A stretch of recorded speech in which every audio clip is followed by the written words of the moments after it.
قرآن مجید میں ایک ایسا واقعہ ہے جسے خود اللہ تعالیٰ نے احسن القصص یعنی سب سے خوبصورت کہانی کہا۔ یہ واقعہ ہے حضرت یوسف علیہ السلام کا ہے۔ حضرت یوسف علیہ السلام حضرت یعقوب علیہ السلام کے بیٹے تھے۔ وہ بہت خوبصورت اور نیک تھے۔ ان کے والد ان سے بہت محبت کرتے تھے۔ یہ بات ان کے دوسرے بھائیوں کو اچھی نہ لگی، وہ حسد کرنے لگے۔ ایک دن یوسف علیہ السلام نے خواب دیکھا، میں نے 11 ستارے، سورج اور چاند کو مجھے سجدہ کرتے دیکھا۔ حضرت یعقوب علیہ السلام نے خواب سن کر فرمایا، بیٹا یہ خواب بہت خاص ہے، اسے اپنے بھائیوں کو نہ بتانا۔ لیکن بھائیوں کے دلوں میں حسد بڑھتا گیا۔ انہوں نے یوسف علیہ السلام کو ایک کنویں میں پھینک دیا اور والد سے جھوٹ کہا کہ یوسف علیہ السلام کو بھیڑیا کھا گیا۔ یوسف علیہ السلام کو ایک قافلہ نے کنویں سے نکالا اور مصر لے گیا۔ وہاں ایک وزیر نے انہیں خرید لیا۔ یوسف علیہ السلام کو اللہ نے حسن اور علم دونوں عطا کیے تھے۔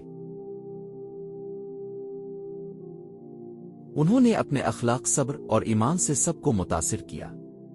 مگر ایک دن ایک عورت نے ان پر الزام لگایا اور یوسف علیہ السلام کو قید کر دیا گیا، حالانکہ وہ بے قصور تھے۔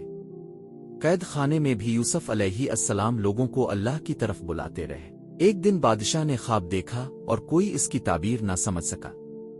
یوسف علیہ السلام نے اللہ کے حکم سے اس خواب کی تعبیر بتائی۔ بادشاہ بہت متاثر ہوا اور یوسف علیہ السلام کو قید سے نکالا گیا اور عزت دی گئی۔ یوسف علیہ السلام کو مصر کا وزیر بنایا گیا۔ انہوں نے قحط کے وقت لوگوں کو خوراک فراہم کی، انصاف کیا اور اللہ کا شکر ادا کرتے رہے۔ ایک دن ان کے وہی بھائی خوراک لینے مصر آئے۔ یوسف علیہ السلام نے انہیں پہچان لیا، مگر انہوں نے نہ پہچانا۔ یوسف علیہ السلام نے ان کو معاف کر دیا اور اپنے والد یعقوب علیہ السلام کو بھی مصر بلایا۔ پھر وہی خواب پورا ہوا۔ 11 بھائی، ستارے، والدہ، چاند اور والد، سورج، یوسف علیہ السلام کے سامنے جھک گئے، محبت اور عزت کے ساتھ۔ اس واقعے سے ہمیں یہ سبق ملتا ہے کہ صبر کرو تو اللہ تمہیں بلند مقام دیتا ہے۔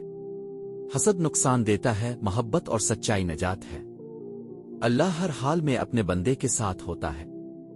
جھوٹ وقتی جیت سکتا ہے، سچائی ہمیشہ کامیاب ہوتی ہے۔